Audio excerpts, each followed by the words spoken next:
बतूल please रोना बंद करो। मैं तुम्हारी वजह से ऑफिस नहीं जा पाया। मैं तो बस डैड को यहाँ छोड़ने आया था और तुमसे मिलने आया था। तुम्हारी हालत देख के मुझे तकलीफ हो रही है, मत करो प्लीज।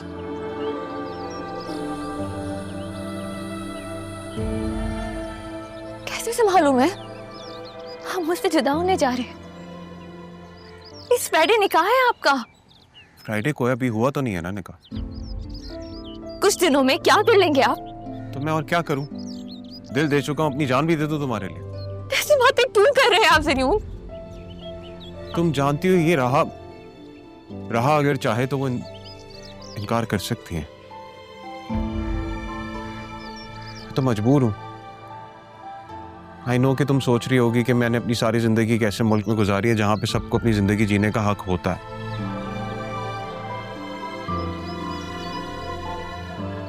लेकिन मैं अपने डैड को मना नहीं कर सकता बतूल। उन्होंने बहुत कुछ किया है मेरे लिए। मेरी माँ के जाने के बाद सब कुछ मेरे लिए उन्होंने ही किया। दूसरी शादी तक नहीं की ताकि मुझे बेहतर जिंदगी दे सकें। ऐसे में मैं उनकी ख्वाहिश को नहीं रद्द कर सकता बतूल। तो फिर मुझे अपनी मोहब्बत का एहसास क्यों दिलाया आपने?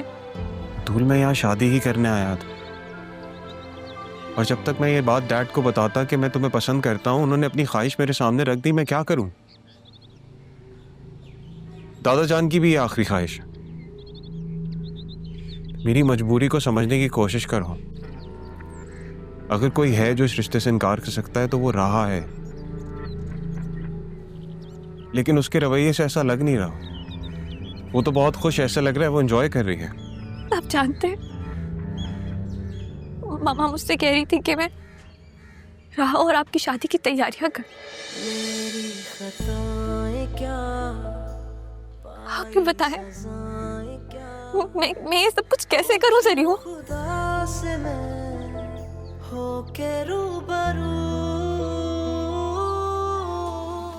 तुम मेरे लिए मेरी दुल्हन को सजाओगी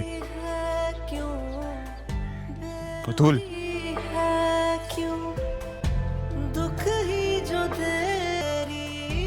तारा,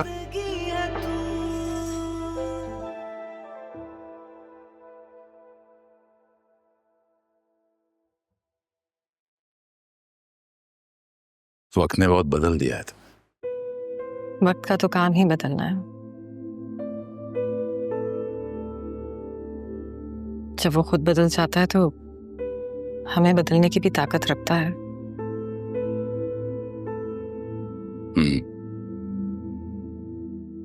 जब से आया हूं सोचा था लड़ूंगा तुमसे, गुस्सा करूंगा, लेकिन जब तुम पे पहली नजर पड़ी सारा गुस्सा झाग बन गया। तब एहसास हुआ कि तुम्हारी मोहब्बत अब भी कहीं ना कहीं है मुझ में।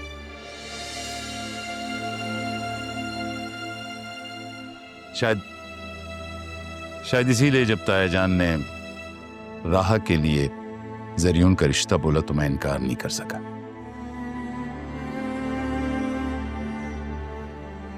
वो रिश्ता जो तब अधूरा रह गया था, अब मेरा बेटा पूरा करेगा। वसीम, हमारे माजी में जो कुछ भी हुआ उसका मेरी बेटी। शायद तुमने सुना नहीं मैंने क्या कहा। सोचा था लड़ूंगा तुमसे, गुस्सा करूंगा। तुम्हारी मोहब्बत अब भी कहीं ना कहीं है मुझ में, यही कहा था। जो बात रही नहीं उसे भला अपने सर पे क्या सवार करना। थैंक यू वसीम, आपने मेरे दिल का बोझ हल्का कर दिया।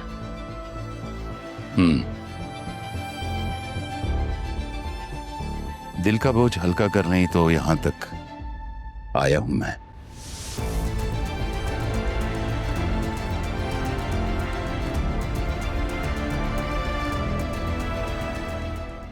अच्छा, वो तुम्हारी बेगम साहिबा अमेरिका कब जा रही हैं?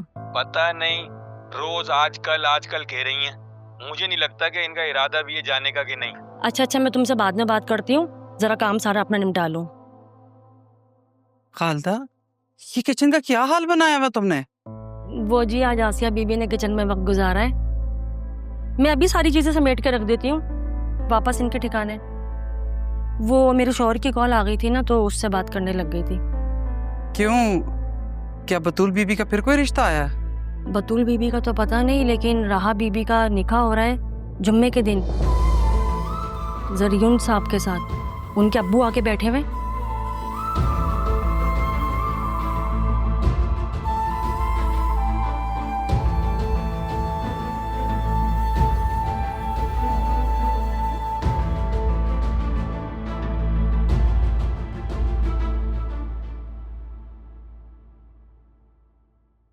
इन फाइल्स पर एज सून एज पॉसिबल अमल होना चाहिए, और इस केस से मुतल्लिका जो थाना है उसकी एसएचओ से मेरी बात करवाओ। इनकी जमीन पर से कब्जा फौरन हटना चाहिए। श्योर सर, मैं अभी ऑपरेटर से बात करता हूँ। Thank you.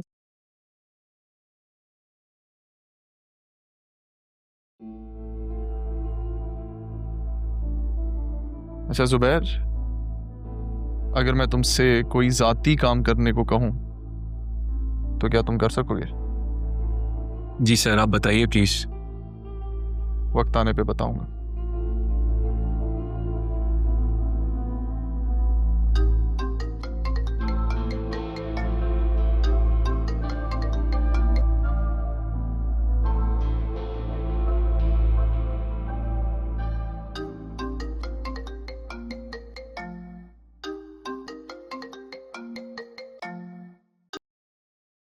हेलो हेलो, मैं शाहिदा खिज़र हयात बोल रही हूँ। बेटा, आपने अपनी वालदा से बात की? नहीं, अभी तो बात नहीं हो सकी। कुछ देर इंतजार कर लें, करवा दूंगा बात। 28 साल हो गए आपकी वालदा को यहाँ से गए हुए।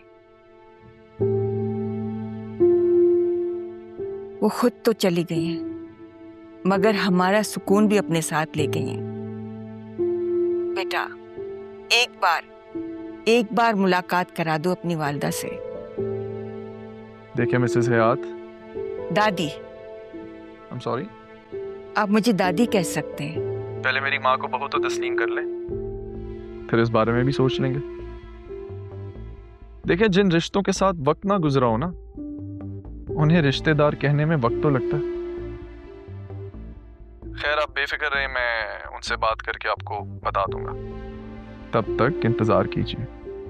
मेरी दुआ है कि इंतजार तवील ना हो। अब वक्त कम रह गया है मेरे पास। बेहतर, आपको जल्द इन्फॉर्म कर दूंगा। शुक्रिया बेटा, शुक्रिया। अल्लाह हाफिज।